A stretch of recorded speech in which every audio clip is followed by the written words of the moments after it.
Hey there crew, it's Mark. We're going to be setting up a weekly bullet journal spread, and I wanted to share with you something really cool that I just got just last week from Journalsay. These are these really cool PET stickers.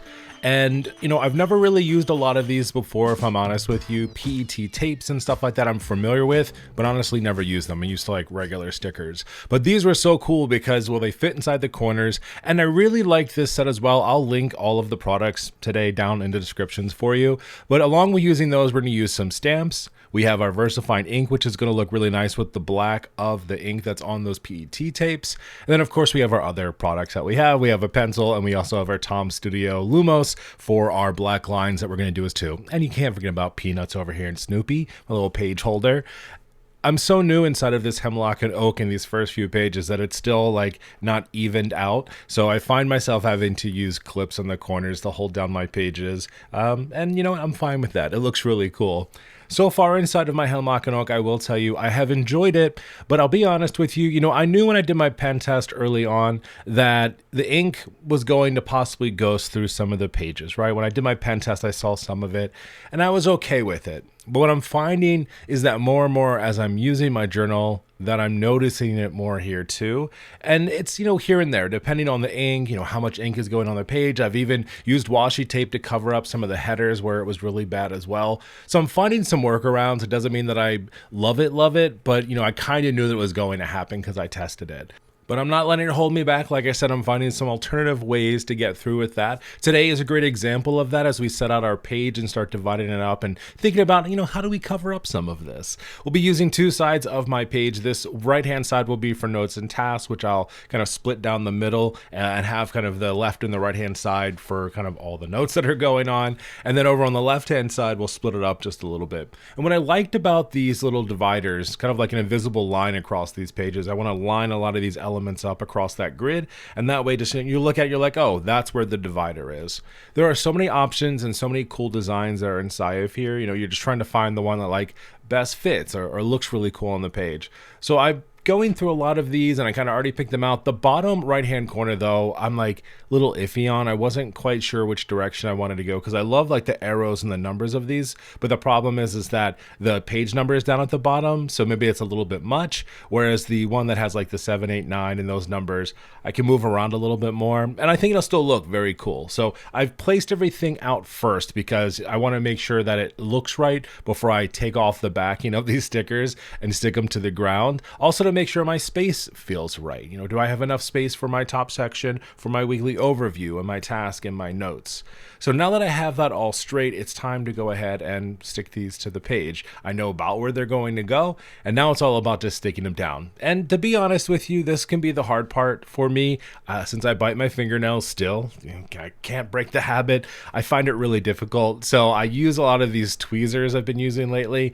Now, the one thing I was having a problem with is that, the stickers, they stick as I'm trying to put them on the page. It was a little bit of a pain in the butt. So I came up with this grand idea. Use part of the sticker backing to help me place it so not everything is sticking on the page as I'm doing it and laying it down. And that way I could just remove the backing from the section as I'm kind of sliding it around the page to work out.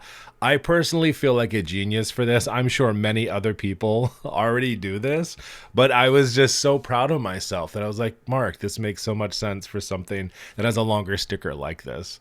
So I will continue to do that as I lay out the page, and I'm just following along where I put down some of those pencil marks for some of that spacing. I find pencil to be the best way to think about your pages because it's easy to erase afterwards versus going in with any type of pen. Having never used these PET tapes and stickers before, I wasn't quite sure what to expect. There is a lot of reflection that is happening on them. I don't know that I necessarily love it. I'm not completely against it because it's already on my page, and honestly, I bought a lot of those PET stickers because they look so cool, so I'll just have to get used to it. I'm not writing over top of them or doing anything else, so it's really not a huge bother. I think it's just like that reflection just a little bit, but we will continue along. I've got this Carrie Bradford Studio stamp here. I love it so much. I love how bold these these are, and they're just fantastic, and it's going to go perfect with this theme. I'm using VersaFine ink. It's a nice, really dark black ink. I can always trust it, and I've just been in love with it for so long. It always puts down a good print, you know, as long as you're putting down a good print, making sure you're inking it well enough.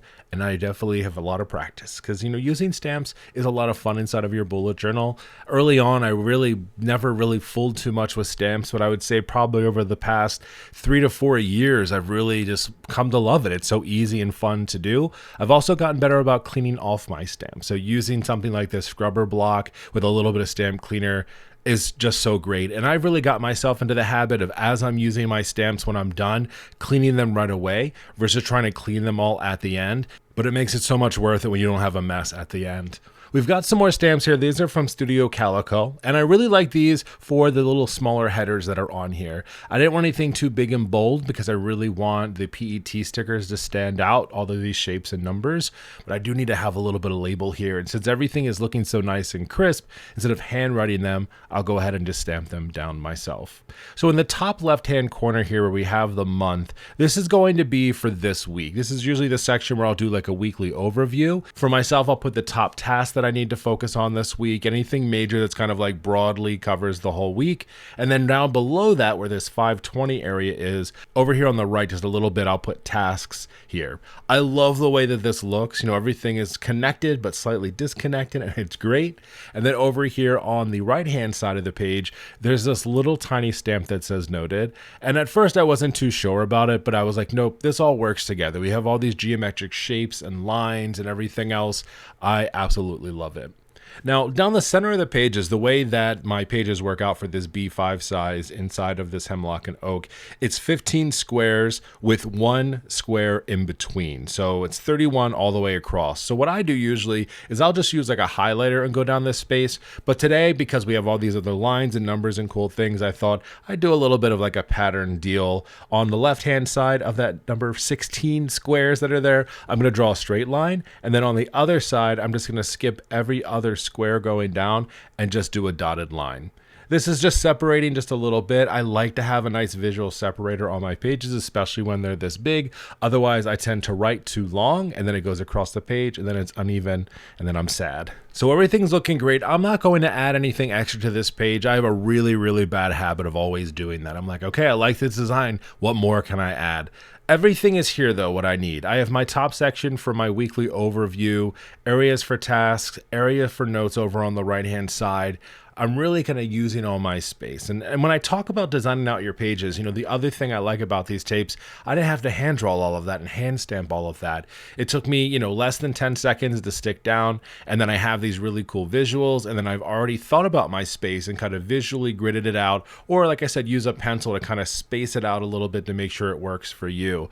But you got to let me know, what do you think about these PET stickers? Have you ever used them before? You got to let me know. Like I said, I'll put all the links for the things that I used in this video down in the descriptions below.